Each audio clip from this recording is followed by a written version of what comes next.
My husband wanted to father a child for his brother and sister-in-law. I warned him not to do it, but he went ahead anyway, insisting, "It's my family, my choice." Now, he and his family are begging me, but I've made my stance clear: not my child, not my problem. Hello everyone. Thank you for being here with me today. Before I begin my story, I'd love to know which city you're joining us from. Please feel free to share in the comments. Now, let me take you into this story. I married Mark believing he was my soulmate. I know, that word gets thrown around a lot. But I truly believed it. For 6 years, we had a good life. A steady, happy, comfortable life. It wasn't spectacular, not the kind you see in movies with grand romantic gestures. It was real. It was weekends spent in sweatpants, it was arguing over what to watch on TV, it was ours. We had 3 beautiful children. Our oldest, Jacob, who is all heart and serious questions. And then the twins, Luke and Lily, who were just 4 and were the chaotic, happy center of our universe. We built our life in one of those quiet suburban neighborhoods. You know the kind. Quiet streets, neatly trimmed lawns, where the biggest excitement is a new family moving in or the high school football game on Friday night. And I remember those early days, I remember them so clearly. I remember the hush of those suburban nights, the sound of the crickets, the feeling of the sprinkler system kicking on. It made me feel safe. I really felt like we were in this protected little bubble. A place where nothing truly, terribly bad could ever happen to us. We'd settle in after work. Mark had a good, solid job in finance. He was smart, good with numbers. I worked part-time as a bookkeeper from a small office I'd set up in a corner of our bedroom, which let me be there when Jacob got off the bus and before the twins woke up from their nap. Our house was always filled with noise. Laughter, mostly. Or the twins cooing in their cribs, or Jacob trying to read them a story, his little legs dangling off the chair, making up the words. I remember one Saturday morning, just a perfect, normal morning. This was maybe a year before it all fell apart. Mark was making pancakes, his specialty. He always made them in shapes, or tried to. Jacob had a dinosaur that looked more like a blob, and the twins were banging their spoons on their high-chair trays. Mark looked over at me, flour on his nose, and he had this huge, goofy grin. He was building this elaborate pillow fort in the living room for King Jacob. And I just thought, this is it. This is everything. This is what happy feels like. It was so perfect, so stable, that I never, not for 1 second, imagined how fast it could all unravel. How quickly it could all be set on fire. It started last year. It started with a single choice Mark made. A choice he made without ever asking my opinion, without ever even hinting he was thinking about it. That one choice wrecked our marriage. It wrecked it so completely, so thoroughly, that it left nothing behind but this awful, gaping wound of betrayal, this cold, hard rage I didn't even know I was capable of feeling. And a need to see him face exactly what he did. If anyone had told me back then, in that kitchen, laughing at his flour-covered nose, that Mark's loyalty was so thin, that his promises were so hollow, I would have called them a bitter, cynical liar. But the truth is, loyalty can vanish. It can disappear faster than you'd ever believe possible, all because one person decides that their spouse, their partner, the mother of their 3 children, just doesn't matter anymore. He dropped the bomb one night. It was a Tuesday. I remember that because Tuesday was trash night, and I just dragged the bins to the curb. We were sitting on the couch, or at least, we were physically on the same couch. It had become a habit. The kids were finally asleep, the house was quiet, and we would both just sit there, side by side, scrolling on our phones. The TV was on, some comedy show that neither of us was really watching. Mark turned to me, his phone still lit up in his hand, and he said it, just so casually. "Brenda, there's something I've decided to do." The casual nature of it, the tone of his voice, it set off every single alarm bell in my head.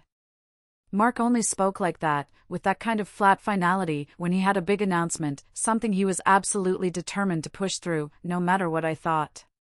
It was the voice he used when he bought our car without letting me test drive it first. My stomach just nodded. I clicked the mute button on the remote. The sudden silence in the room felt heavy, almost suffocating. "What's going on?" I asked, putting my own phone down. "You look serious." He put his phone down on the cushion and smoothed a hand over his jeans, like he was preparing himself. "I am. It's about my brother, Sam." Sam. His younger brother. Sam and his wife, Karen. My sister-in-law. I'd known them for years. Their story was, well, it was the great tragedy of the family. They had been struggling for years, almost a decade, to have a baby. I knew this. We all knew this. It was the elephant in the room at every Thanksgiving, every Christmas. They'd been through multiple, painful rounds of IVF. They'd spent a fortune, mortgaged their own small condo. And nothing worked. My heart, it truly did go out to them. I had my three. I couldn't imagine their pain. I always assumed they would eventually adopt. "What about Sam?" I said, bracing myself. I thought maybe he was going to ask to lend them money. Again. "Well," Mark said, taking a deep breath. "They finally got a concrete answer from the specialist in the city. It's definitive. Sam is completely infertile. There's zero chance. It's him." "Oh, Mark," I said, and my heart just softened. All my defenses went down. That's devastating. For both of them. Poor Karen. "It is," he said, and his voice firmed up. He wasn't sad. He was determined. And that's why I've decided to help them. They found a surrogate, a woman who is willing to carry for them. And I'm going to be the donor. I just blinked. The words didn't connect. It was like he was speaking a different language. The donor? What do you mean, the donor? Mark held my gaze, his voice steady, like he was explaining a business decision, a line on a spreadsheet. "I mean, they need a donor to create the embryo. Karen's eggs are healthy, but they need the other half. So, I'm going to provide it. It would be my genetics, and Karen's egg. And this other woman, this surrogate, will carry it." I just stared at him. For a second, a long, stretching, silent second, I thought he was making some kind of sick, twisted joke. That it was the prelude to some other, more logical request. But there was no hint of a smile. His face was set. My heart rate just spiked. I could feel the blood pounding in my ears, hot and fast. You're telling me," I said, and I had to swallow past this huge lump in my throat, "that you're going to have a baby? With your sister-in-law?" "Brenda, don't be dramatic," he huffed, and his defensiveness flared up instantly. That should have been my first clue. "It's not with Karen. It's for Sam. It would be their embryo, genetically. I'm just the biological component. The surrogate is the carrier. It's the only way Sam can have a child that is at least partly from his own family, his own bloodline." My jaw felt tight. My hands were gripping the couch cushion. "And when," I said, my voice barely a whisper, "exactly, did you decide all this? Without telling me?" He had the nerve to look annoyed. Annoyed with me. He raised his chin. "I knew you'd freak out. This was a decision I made because Sam is my brother, and I can't stand seeing him this miserable. Karen and I talked about it extensively, and I'm certain it's what I want to do." The room started to spin.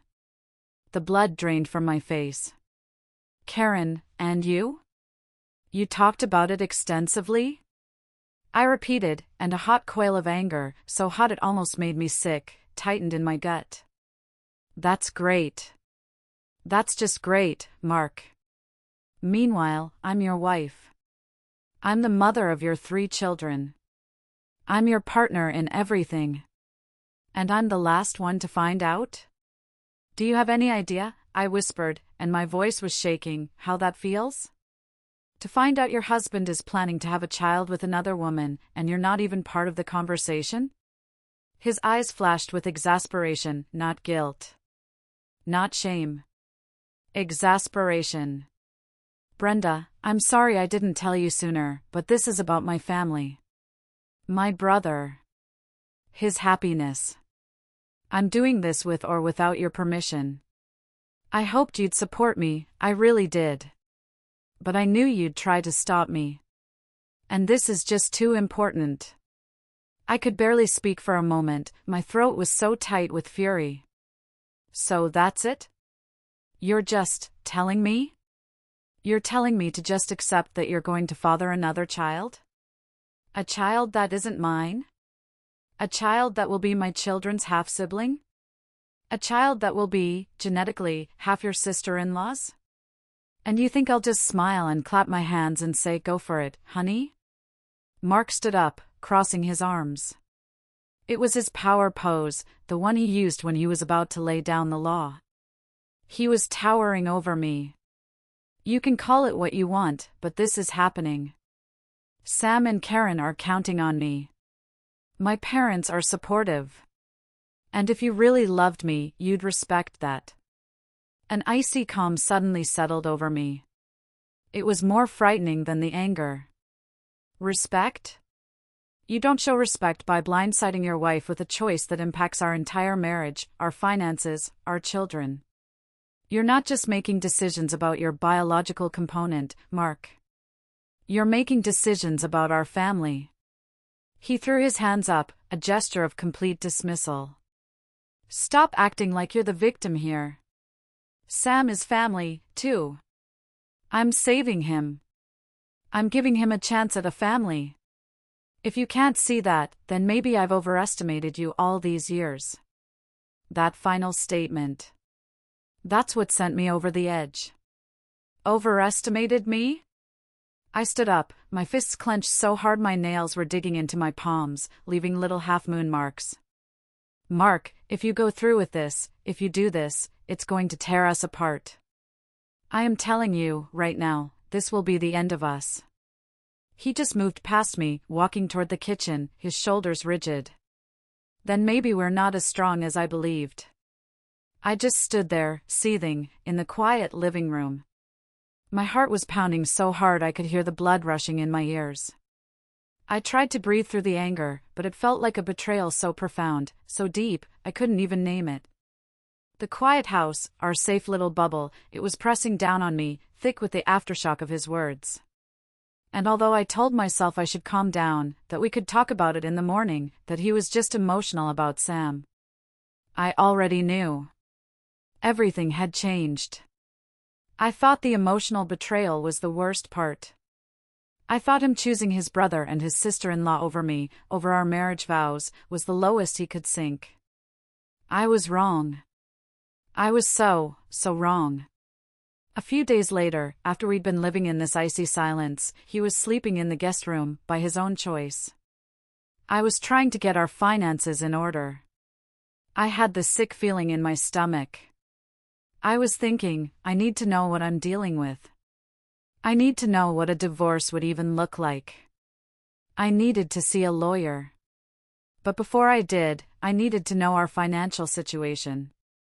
I sat down at my little desk, the one crammed into the corner of our bedroom, and I started pulling up our bank accounts.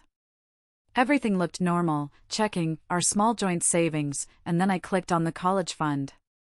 We had a separate savings account for the kids. We weren't rich, but we were diligent. We'd been putting money in it every single month since Jacob was born. It was our promise to them. It was their future. It wasn't a fortune, but it was theirs. There was supposed to be over $80,000 in that account. I logged in. And I stared at the screen. The account balance was $43.12. My blood ran cold. I thought it was a mistake. A bank glitch. It had to be. I refreshed the page. $43.12. My hands started to shake.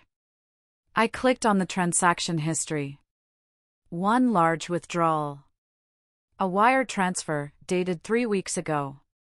3 weeks. Before he had even told me. A wire transfer to a numbered company I didn't recognize. For the entire amount. I felt like I was going to be sick, right there on the carpet. I ran out of the bedroom.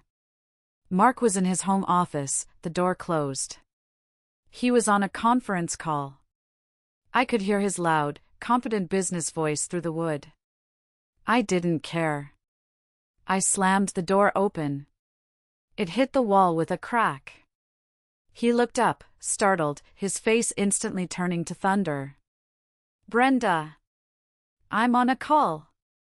What the hell? Where is the money, Mark? I said, and my voice was shaking so hard I barely recognized it. Where is our kids' college fund? His face went from angry to guilty. He flushed a deep, dark red. He quickly fumbled for his mouse, muting his mic. We'll talk about this later. Close the door. No! I shouted, and I heard Jacob stir in the next room, his little voice calling Mommy. I lowered my voice to a hiss, a venomous whisper. We will talk about it now. Where is the money? He stood up, kicking his chair back, and closed the door. Listen, it's fine. I'm handling it. It's complicated. Handling what? You stole our children's money. You stole from Jacob and Luke and Lily. I didn't steal it, he hissed back, his eyes darting around like a cornered animal. It's for the surrogacy. It's the deposit for the agency and the carrier. It's the startup fee. Sam and Karen didn't have the liquid cash, so I fronted it. I'm handling the finances for this. I couldn't breathe. You paid for it? You paid for this thing, with our savings? With our kids' college fund? Without asking me? It's an investment in family, Brenda. It's my brother. You don't get it. An investment? I was screaming now, I didn't care if the neighbors heard. You stole from your own children to fund a baby with another woman. What is wrong with you? And it got worse. I knew it wasn't the whole story. I spent that night, after he stormed out of the house to get some air, digging. I felt disgusting doing it. I felt like a thief in my own home, going through his desk, his files. But I knew. I just knew there was more. And there was. Tucked away, in a file marked personal, not household. He hadn't just emptied our savings. He had taken out a second mortgage on our house. I found the paperwork. A home equity line of credit. For $150,000. Signed 2 weeks ago. My hands were shaking so hard I could barely read the paper.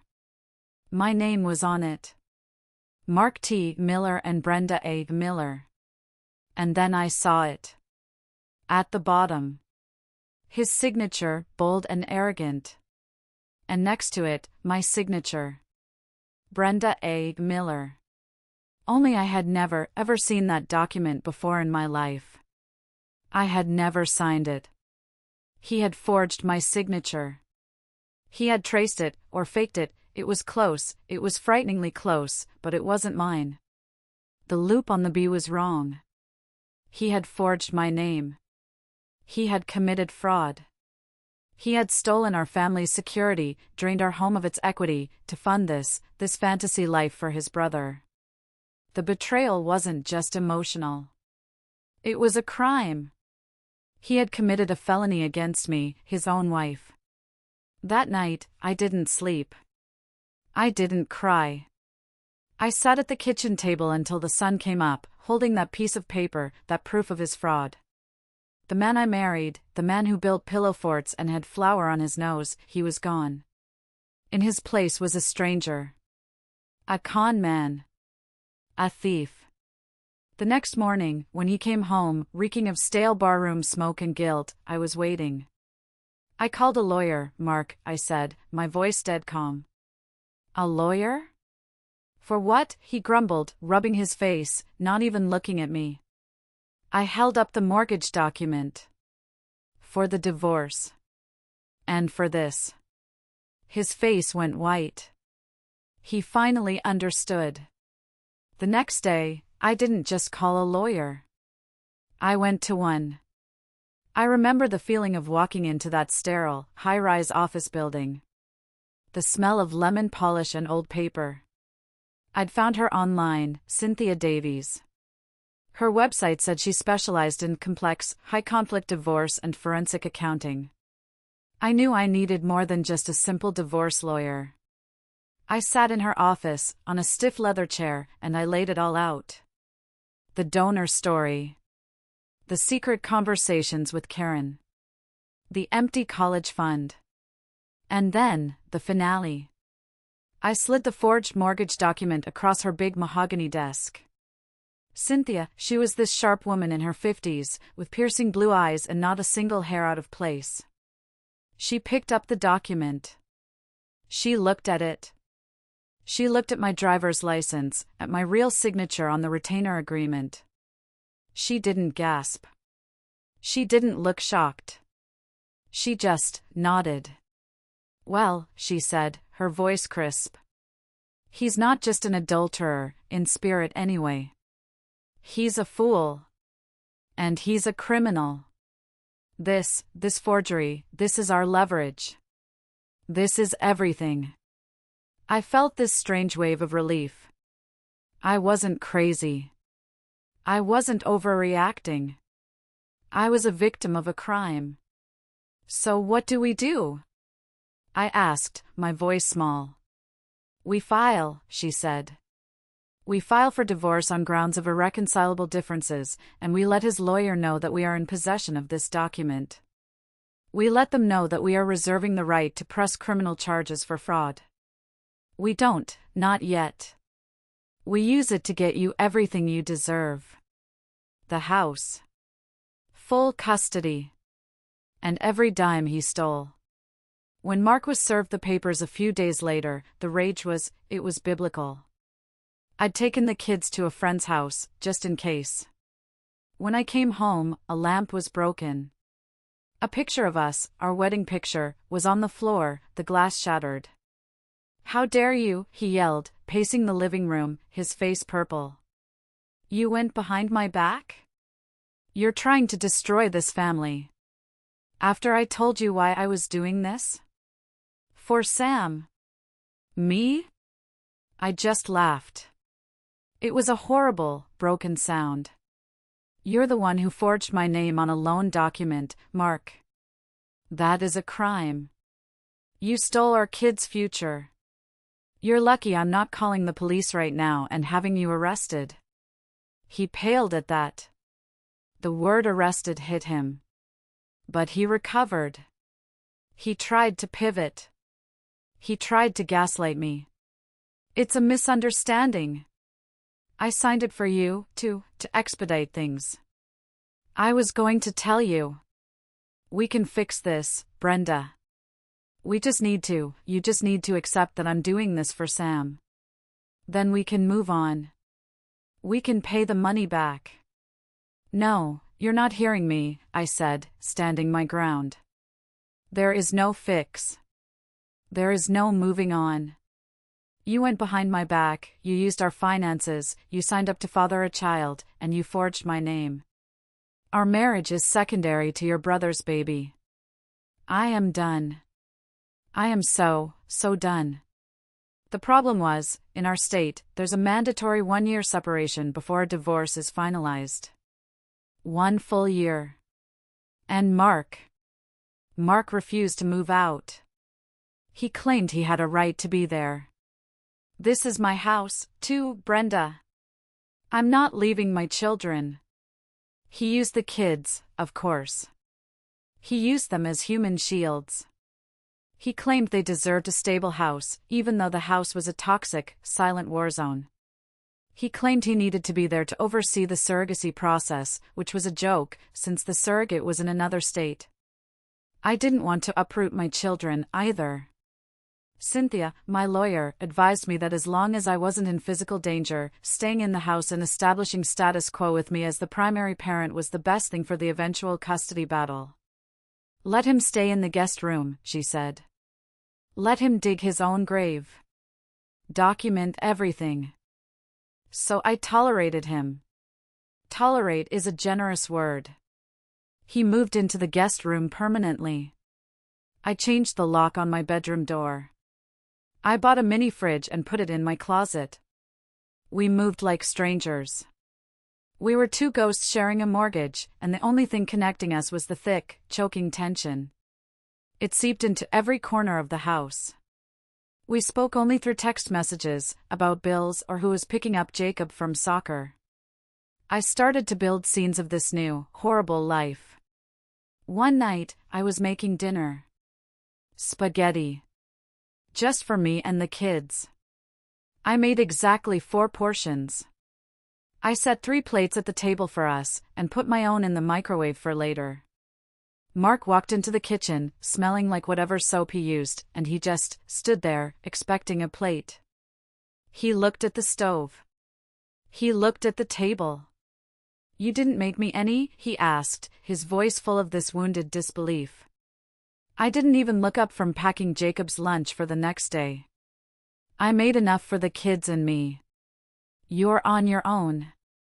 I heard him slam a cabinet. I heard him rip open a box of cereal and pour it, the sound of the O's hitting the bowl like tiny rocks.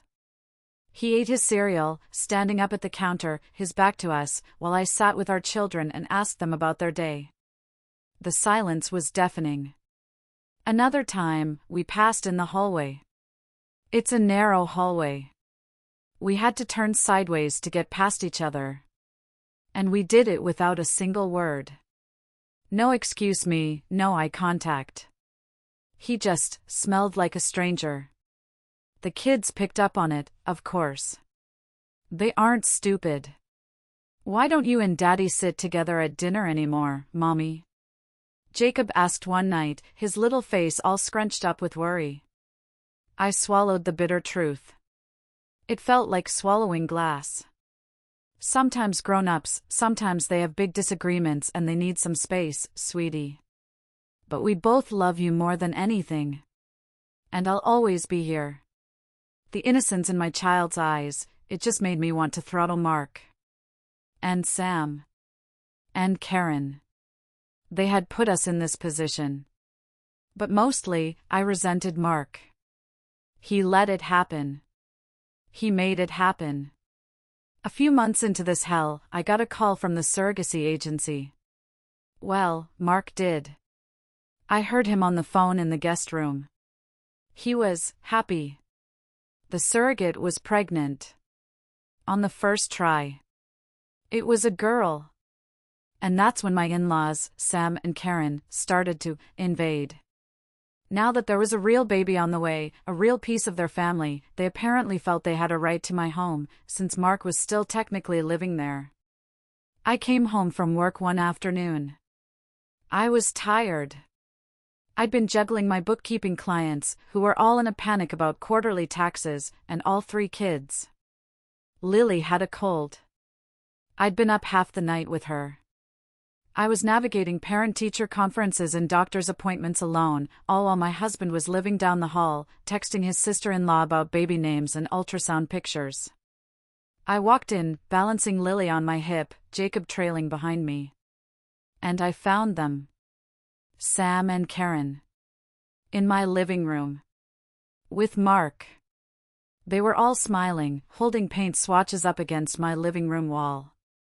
And Karen. Karen was holding a tape measure, measuring the space between the bookshelf and the TV. Oh, Brenda. Hi. Karen said, with this sickeningly sweet, triumphant smile. We were just planning. We're thinking a nice, soft yellow for this corner. Don't you think? It's gender neutral, but still warm. I just dropped my keys on the entryway table. The clatter was loud in the suddenly silent room. Lily started to fuss on my hip. Planning what, exactly, Karen? I said, my voice dangerously quiet. The nursery nook, of course, she said, like I was an idiot. Mark said we could set up the crib here, in the living room.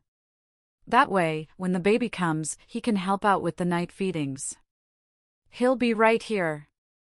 Won't that be wonderful? I stared at her.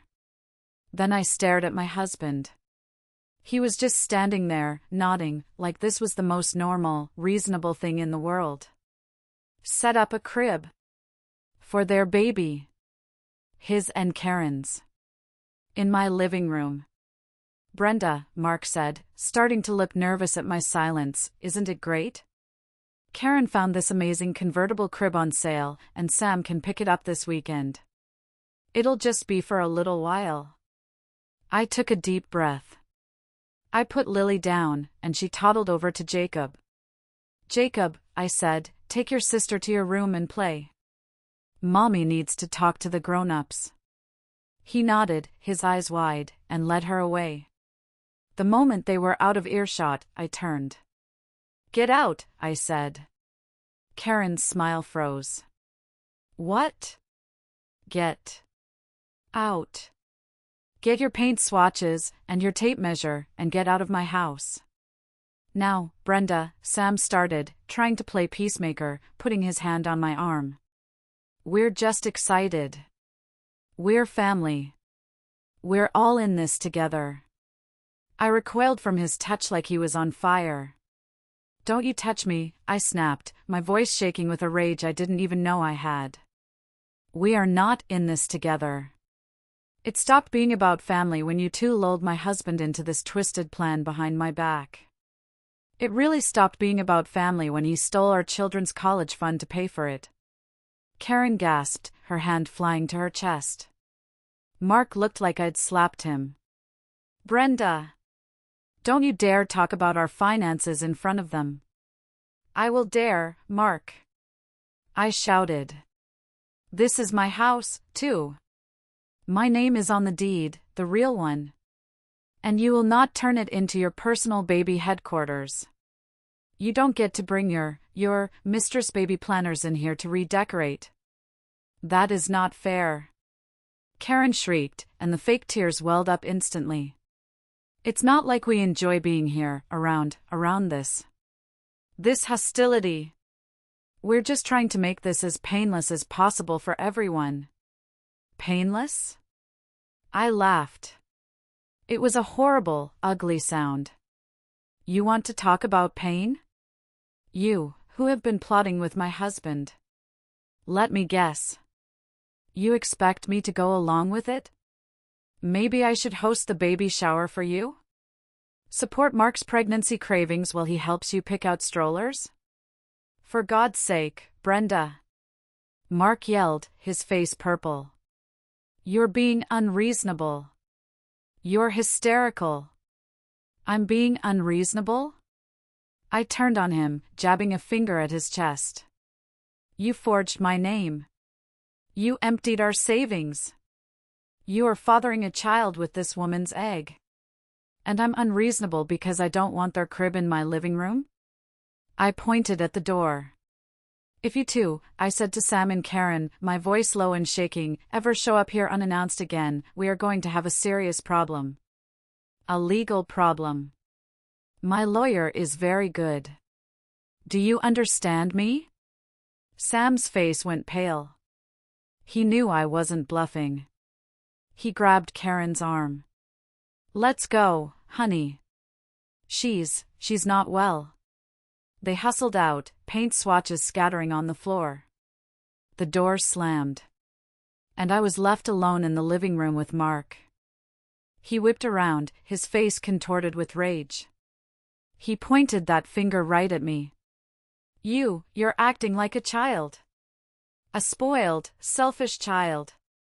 I hope you realize you're alienating our children's aunt and uncle. I just shrugged, my heart hammering so hard it hurt my ribs.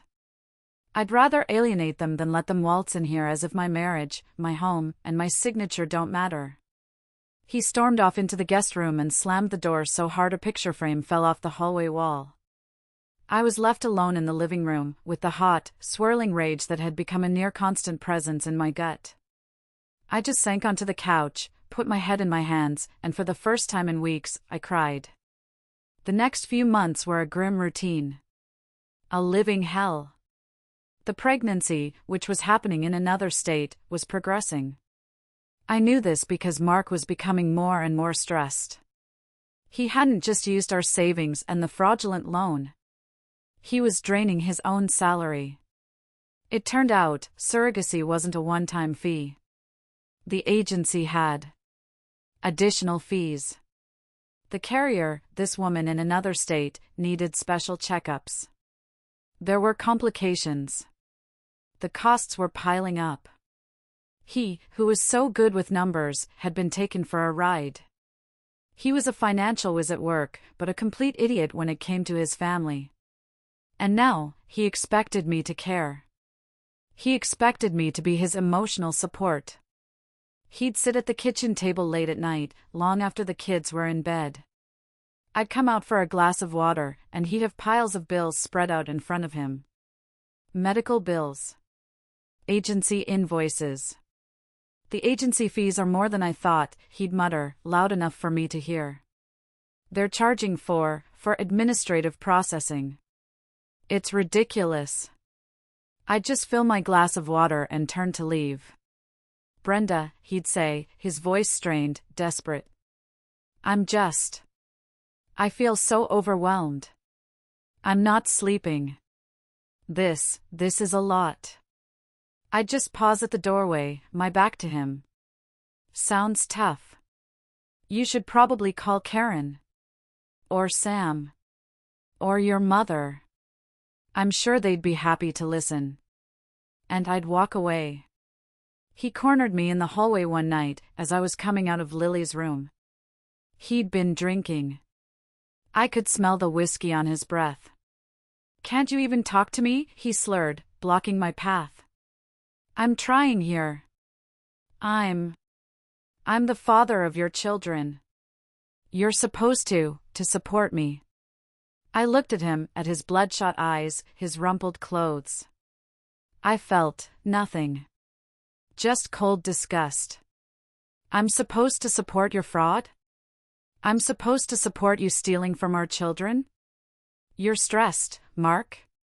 Good. You should be. What kind of heartless woman are you? He hissed, his face close to mine. And I snapped back, I'm the kind of woman who's tired of being treated like an ATM and a doormat. You made this decision.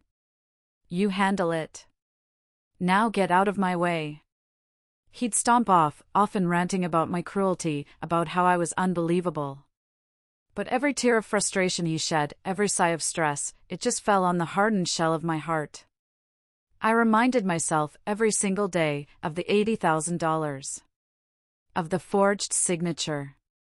He had shown zero compassion for me. He had shown zero concern for our children's future. So I offered him the same courtesy. None. Then, of course, his family got involved. The attacks became coordinated. His mother called me. My mother-in-law, Joyce. I hadn't spoken to her in months. I picked up, thinking it might be an emergency. Her voice was just dripping with condescension and cold, righteous anger. Brenda. I just can't believe how you're treating my son. I can't believe how selfish you're being. We're all so disappointed in you. I just held the phone, listening. Mark is doing a wonderful, selfless act for his brother, she continued, her voice rising. He is giving the gift of life. And you are making his life a living hell. How can you deny him your support? How can you be so cold? I finally spoke, my voice just as cold as hers. Joyce. Maybe you should ask your son why he did it without telling me. Maybe you should ask him where our children's college fund went. Maybe you should ask him about the $150,000 loan he took out on my house by forging my name. There was a stunned silence on the other end. I owe him no support, I said. That baby isn't mine. And frankly, this conversation is over. I hung up. She tried to call back, twice. I blocked her number. His father tried next. He was an intimidator, an old-school bully. Young lady, he growled into the phone when I answered, thinking it was the school. You're heading down a very dark path. You are tearing this family apart. If you don't stop this divorce nonsense, if you don't start supporting my son, we'll see to it you regret it. He was implying they'd fight me for custody. That they had money, that they'd ruin me. I almost smirked. That's interesting, Paul. Because I already regret trusting your son with my marriage. And he's the one who's going to regret the fraud. Tell Joyce I said hello. And I hung up on him, too. And blocked his number. I had no doubt the entire extended family viewed me as a monster. As a cold, heartless witch who was standing in the way of their family miracle. But I also knew what my lawyer knew. The court doesn't care about selfless acts. The court cares about facts. The court cares about bank fraud. That fact was the only thing that let me sleep at night. And then, the baby came. It was just past midnight. I was asleep, finally. I had taken a sleeping pill, the only way I could get any rest in that house. I had locked my bedroom door, as I always did. I was woken up by pounding. Not a knock. A frantic, desperate, flesh and bone pounding on my door. Brenda! Brenda, wake up! Oh God, wake up! Please! It was Mark. He sounded terrified. My first thought, the kids. The house was on fire. I flew out of bed, my heart leaping into my throat. I fumbled with the deadbolt I'd had installed, my hands shaking. I ripped the door open. He was standing there in his pajamas, his hair wild, his eyes wide with panic. His phone was clutched in his hand, the screen lit up. It's time, he shouted, his voice cracking. The surrogate. Her water broke. She's in labor. The hospital just called. For a split second, I was just confused. The hospital, in Oregon? What? No! Not Oregon, he yelled, grabbing his sweatshirt from the floor of the guest room, where he'd thrown it. They moved her. Weeks ago. To be closer. She's at a hospital 2 hours away. Just across the state line. I hadn't known that. He'd moved his secret baby, his secret life, even closer. I need to go. I need to go now, he said, hopping on one foot, trying to pull on his jeans. He was shaking. My keys, where are my keys? Brenda, you have to drive me. Please. It's 2 hours, I'm shaking, I can't drive like this. I'll crash. Please, Brenda, help me. I just leaned against the doorframe of my room, crossing my arms. I felt the sleeping pill trying to pull me back down, but the adrenaline and the cold, hard rage were stronger. No, I said. He froze, one leg in his jeans. What? What do you mean, no? I mean, no. I'm not driving you, I said, my voice as cold and dead as I felt. I am not driving you 2 hours in the middle of the night to go witness the birth of your child with your sister-in-law's egg. That's Karen's job. Or Sam's. Sam's out of town, he said, his voice getting high and hysterical. He's at a conference in Denver. He's snowed in. And Karen's not answering her phone. I've called her 5 times.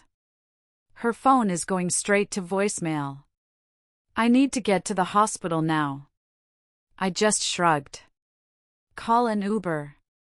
Or a taxi. An Uber? He shrieked, his voice cracking.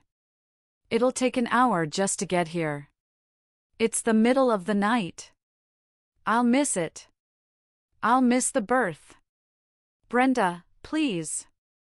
He actually dropped his pants and lunged forward, grabbing my arm. His grip was tight, desperate. You can't do this. You can't be this cruel. You can't just let me miss this. I yanked my arm away from him, a flash of disgust going through me. I looked him dead in the eye. All the pain, all the betrayal, all the sleepless nights, the $80,000, the forged signature, it all crystallized into one single, hard moment. Watch me, I said. I stepped back into my bedroom. He stumbled forward. Brenda. Please. Don't do this. You're heartless. You're a heartless monster. I gave a short, sharp nod. That's what happens when you ignore your spouse's feelings. That's what happens when you forge their name and steal from your children. Good luck with the baby, Mark. And I closed the door in his face.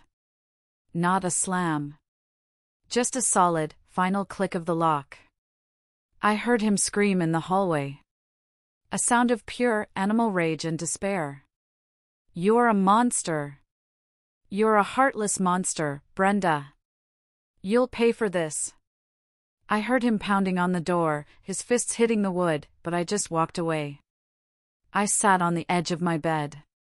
I heard him fumbling in the hallway, cursing, presumably looking for his keys.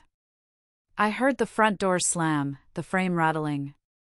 And then the sound of his car peeling out of the driveway, tires squealing on the quiet suburban street. I got back in bed. And for a fleeting instant, a tiny, flickering instant, guilt gnawed at me. But I forced it down. I just forced it down, remembering the empty college fund. He chose to disregard me. He chose to destroy our family. Why should I rush to his side for a child that wasn't mine? I turned over, and eventually, I went back to sleep. If you are still listening to me, if you're still here, I just want to say, thank you. Please, help me out by liking this video and just comment with the number 1 down below. It lets me know that you're out there, that I'm not just talking into the void. It lets me know that you're this amazing person who is hearing me and walking with me on this. Your support, even just a little number 1, it's a huge encouragement for me. It really is. It helps me keep going. So please, comment with a 1 so I can see you. And now let me tell you what happened next. He missed the birth. He drove like a maniac, I'm sure, but he got there about 30 minutes after the baby was born. A girl. He'd sent me a single, bitter text. She's here. No thanks to you. The next morning, my phone blew up. Not from Mark, but from his mother, Joyce. Screaming voicemails. I listened to the first one, just for the satisfaction. You abandoned him. You let him drive alone, in that state. What kind of woman are you? You're a demon. I deleted them all. I continued my life. I got Jacob up, made him toast. I fed the twins, who were happily messy with their oatmeal. I got Jacob on the bus. The house was quiet. It was peaceful. I sat at my desk and I started working on my client's books. It was just another day. Mark didn't come home for 2 days. I figured he was at the hospital, playing the proud uncle? Father? Whatever he was. I was in the living room, reading a book, when the front door finally opened. It was late, almost 9 at night. The kids were in bed. I expected him to come in screaming. Or at least, sullen and angry. But he shuffled in like a ghost. He was pale, unshaven, and his clothes were rumpled, like he'd been sleeping in them. He looked completely, utterly broken. And he was holding a portable car seat. I just stared. I froze. I stared at that tiny, pink-faced infant, wrapped in a pink hospital blanket. That tiny, breathing reminder of the surrogacy that had destroyed my marriage. "Mark," I said, my voice clipped. "What is that? Why are you here with the baby?" He set the car seat down, his hands shaking. He sank onto the couch, the one opposite me, and put his head in his hands. "Shouldn't it be with Karen?" I pressed. "Or Sam?" Mark didn't look up. His voice was muffled by his hands. "Karen's still in the hospital. When she heard the baby was born, when I got there, I don't know, she had some kind of panic attack. Her blood pressure spiked. They're saying she had complications from all the stress. An infection. They're keeping her for observation. They don't know when she'll be released." "So where's Sam?" I asked. "Still in Denver," he mumbled. His flight was cancelled. He's snowed in. He's trying to get a flight, but he's stuck. He finally looked up at me, and his eyes were red-rimmed, bloodshot, and desperate. "They discharged the baby. The surrogate, she signed the papers and she left. She's done. There was no one else. The hospital wouldn't keep her. They asked me, my name was on the paperwork, they asked me to take her. Just for a few weeks. Just until Karen's out and Sam's back." I scoffed. It was an ugly, sharp sound. "They asked you, or you volunteered? You played the hero? Is there a difference?" he snapped, his exhaustion making him angry. "I can't abandon her. She's helpless. She's my brother's child. You should have thought about that before you decided to have a secret baby and forge my name," I said, standing up. "But let's be crystal clear, Mark. I am not lifting a finger. I am not your nanny. I'm not changing a diaper. I'm not warming a bottle. If you're too tired to handle the crying, that's your problem. Not mine. You and your family wanted this baby. You got her." He rubbed his forehead, and a single, pathetic tear slipped down his cheek. "Have you always been this cruel, Brenda? Or did I push you into it?" he whispered. It seemed like he was talking more to himself than to me. "That's a question you can ask yourself at night, when the baby's screaming," I replied. "Now if you'll excuse me, I have real children to feed. My own." He flinched, as if I'd slapped him. But he said nothing. He just stared at the baby carrier as I walked away to my bedroom and locked the door.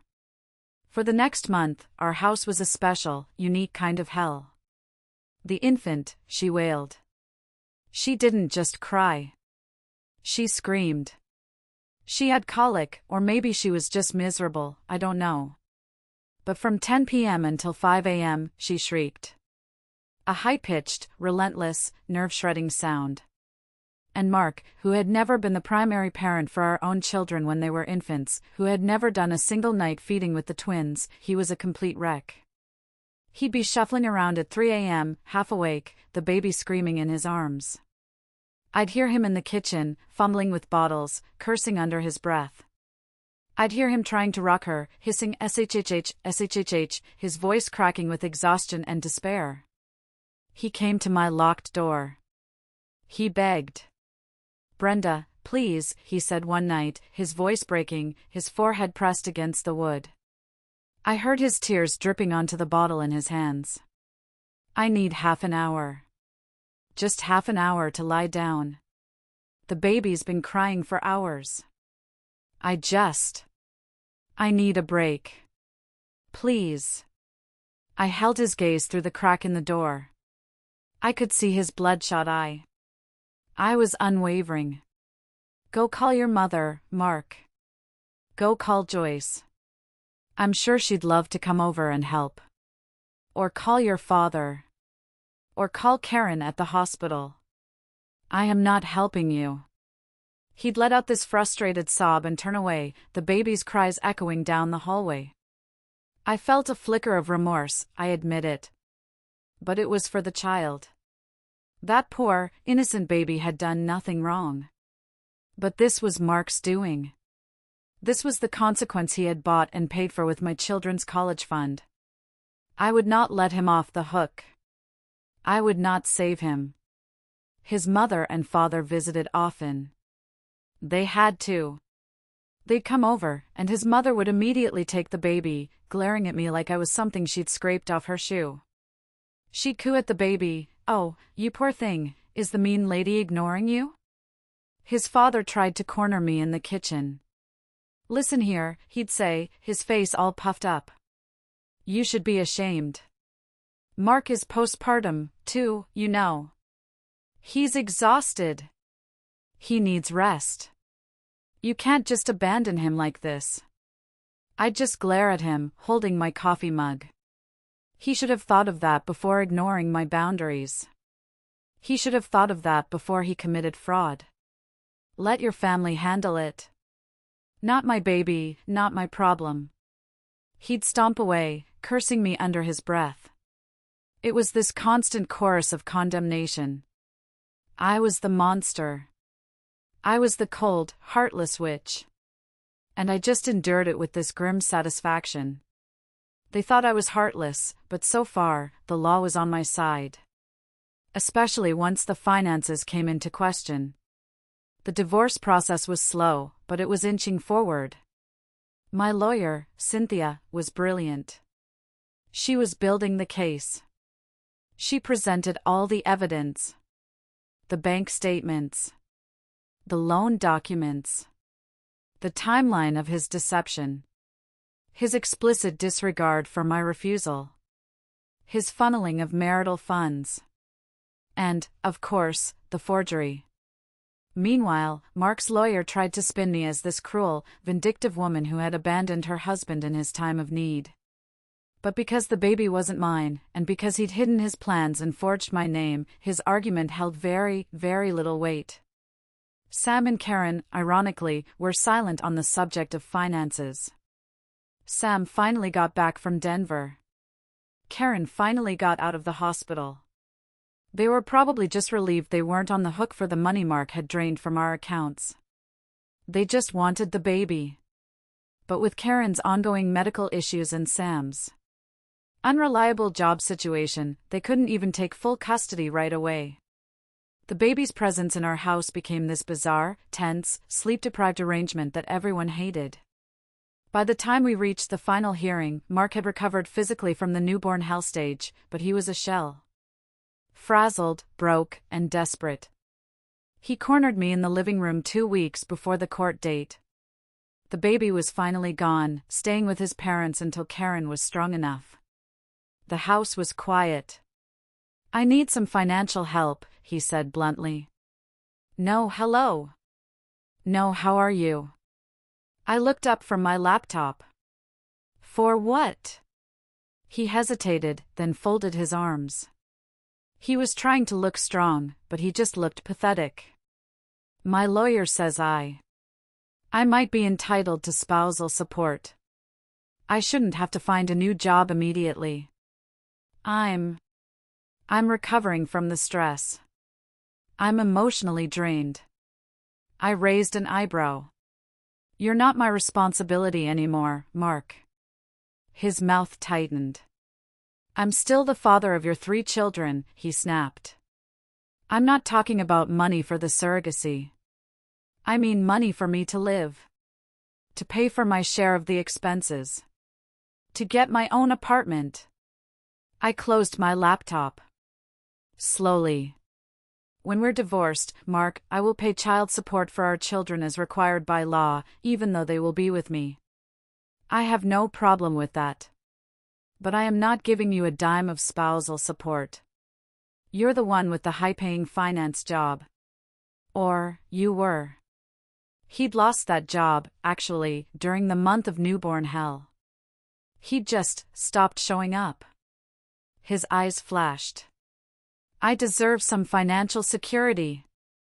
I sacrificed my comfort, my sanity. For your brother, I interrupted. Not for me. That's the difference. His voice trembled. You're unbelievably cruel. You don't care that I'm struggling. That I'm probably depressed. I stared at him. I care about our children. The 3 children we made together.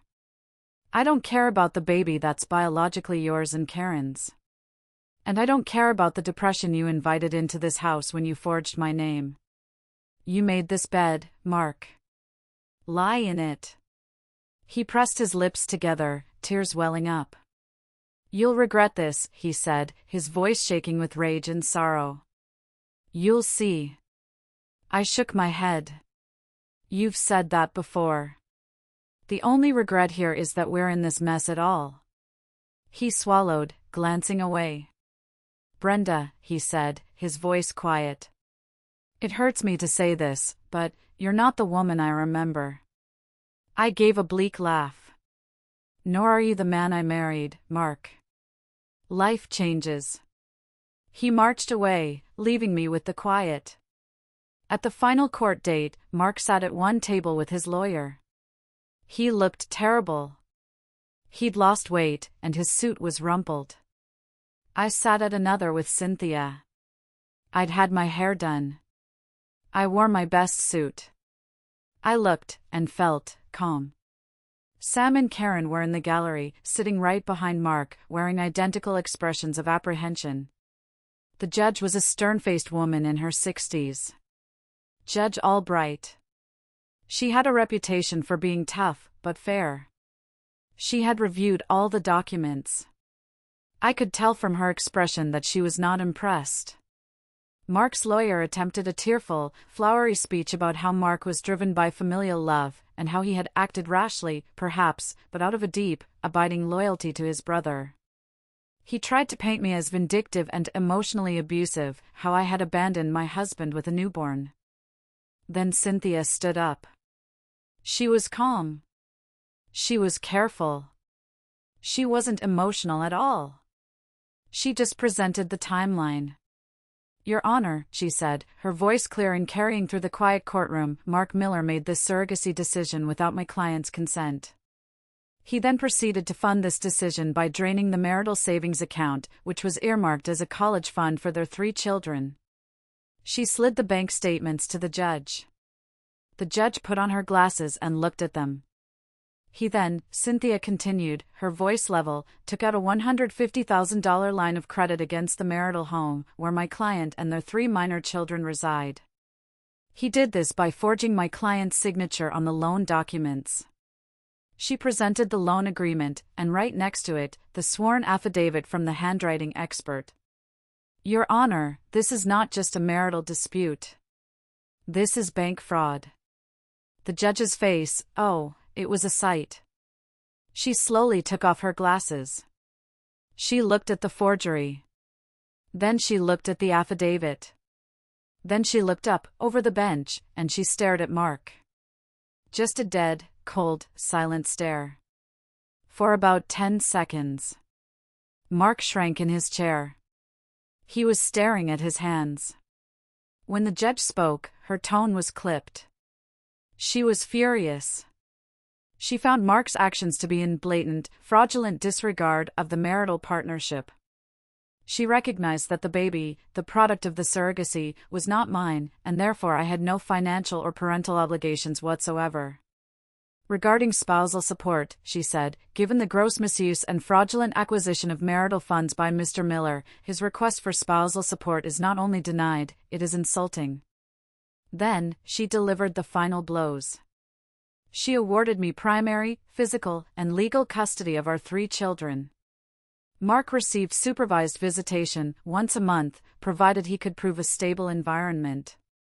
She awarded me the house, free and clear. She ordered an emergency quitclaim deed, citing that its value had been critically compromised by his fraudulent loan. And finally, she ordered that all debts associated with the surrogacy and the line of credit were his sole responsibility. And, on top of that, he was ordered to repay the $80,000 he had stolen from the college fund, from his own future salary or any potential inheritance. As the judge delivered her ruling, Mark's face just crumpled. He put his head in his hands, and his shoulders started to shake. He was ruined. Financially, completely, and utterly ruined. I felt my own heart thumping. But mostly, I felt light. I felt vindicated. The crushing weight that had been on my chest for a year, it was gone. My revenge was complete. I had walked away from the husband who betrayed me, and the law backed me up. We stepped out into the hallway. It was over. Mark approached me, his eyes swollen and red. His lawyer was already gone. "Brenda," he whispered, his voice trembling. I never wanted it to come to this. I'm sorry. I truly am. I made a mistake. A terrible mistake. But I never thought you'd do this to me. I'm ruined. I gazed at him. I remembered the nights I'd pleaded with him. His dismissive retorts. His arrogance. His "then maybe we're not as strong as I believed." "You forged my signature, Mark," I said, my voice quiet but hard. "You stole from our children. You refused to listen when I begged you not to do this. Sorry doesn't come that cheap. Goodbye." Karen, who had been hovering, drifted closer, her face tear-stained. She tried to place a hand on my arm. "Brenda, don't you see? He's remorseful. He did it for us. For family." I jerked my arm away. "You got what you wanted, Karen. That baby is yours now. You can deal with the fallout. You and Sam can support Mark if you think he deserves it. You're all family, after all." I'm done. They just stood there, speechless, as I turned and headed for the exit. The corridor felt brighter as I walked away. It felt as if a crushing weight had finally been lifted from my chest. In the weeks after the final decree, Mark moved in with his mother. He had to. He'd lost his job during that newborn hell month, and now his future salary, whatever it might be, was being garnished to repay the funds he stole. He was broke. Whenever I saw him during the custody exchanges, which happened at a supervised center, a sad little room with plastic toys, he looked frail. Regretful. He'd ask how the children were doing, and I'd answer politely, but I kept my distance. He'd cast these sad, forlorn glances at me, as if expecting some sign of tenderness, some anything. I offered none. Sam and Karen eventually took over raising their baby. I saw them at the grocery store once. They looked haggard. Rumor has it they're strapped for cash. Sam's job was never stable, and Karen's hospital bills, plus the ongoing costs of a baby, had piled high. They were in no position to lend Mark a hand. He had ruined himself for them, and they couldn't even help him. My kids, though, my kids are doing so much better. Once the tension left the house, once the baby was gone, once he was gone, we fell into this calm, new rhythm. School days, weekend outings, family movie nights where we all piled on the couch with popcorn. No more crying baby to wake everyone at midnight. No more silent warfare in the hallways. Our house is quiet again. It's peaceful. It's ours. Occasionally, Mark texts me. Long, rambling, self-pitying messages about his regrets, about how he never foresaw Karen's health issues or Sam's unreliability. He mentioned that this selfless act hadn't truly helped anyone. It had just created more chaos and ruined his life. I offer polite, minimal replies. "Thank you for the update. Jacob has a dentist appointment on Tuesday, please be aware." One day, Jacob looked up at me while he was playing with Legos. "Mom," he said, his voice small. "Do you still love Dad?" I paused, and I knelt beside him. I put my hand on his head. I care about him, sweetie, because he's your father. But sometimes, grown-ups change. And sometimes they break trust in a way that can't be fixed. But I love you. And Luke. And Lily. And that will never, ever change. He seemed to accept it. He just nodded and went back to his Legos. The matter was resolved in his mind. Months turned into a year. The divorce is well behind me. I finally feel free. I kept the house. I have a stable job. I have primary custody of my children. Mark is still drifting, trying to regain his footing. People sometimes ask me, acquaintances who only heard pieces of the story, you know how they are. Why didn't you help him? After the baby was born? It was obvious he was overwhelmed. And I always answer the same way. He made a decision that excluded me. He committed a crime against me. And he faced the consequences. They'd often shake their heads, calling me merciless. Perhaps I was. But in a marriage, respect and honesty are vital. He showed neither. In the end, my revenge wasn't about violence or public humiliation. It was about letting him face every single ramification of his choice, alone. I withdrew the support he had taken for granted, and I let him see how stark and cold and broke the world could be when he neglected his wife's trust. The judge saw it my way. And so did life's harsh reality. If you ask me now whether I regret how merciless I was, I'll say no. Mark dealt the first blow by betraying me. I responded by giving him exactly what he asked for, autonomy. No shared finances. No emotional support. No illusions that we'd stay married through a fraud I never consented to. And in the end, I got my freedom and my children, while he was left to grapple with the selfless act that shattered our marriage. That's the story of how my husband's plan to help his brother turned him from my beloved husband into a stranger. And how I found my satisfaction in not saving him from his own choices. If that's cruel, then cruelty was the price of my dignity.